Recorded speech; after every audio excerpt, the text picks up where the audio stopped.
Sanibonani ikhala maphupho mawukuthi umusha la ekhaya besicela nje ukuthi subscribe ukuze-ke njalo masifaka la ku-YouTube channel yethu ungaphuthelwa noma ngabe nini. Uma ukuthi-ke le video uyibuka ku-TikTok besicela ukuthi uphuthume bakithi useshe lapha ku-TikTok ufike usifollowe.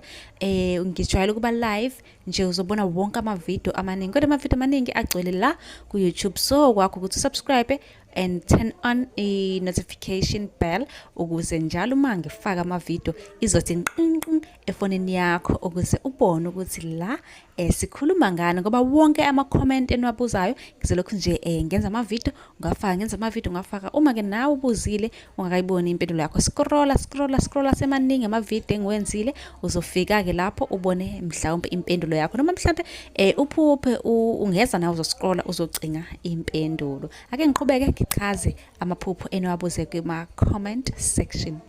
Ake siqhubeke sichaze amaphupho osibhalelile. Ngiphuphe kuphuma amazinyo onke engena esandleni elokhu ephumile. Ngaphambi kokuba ngichaze, ngiyathemba ukuthi usubscribe-ile wasifollowa ku-TikTok.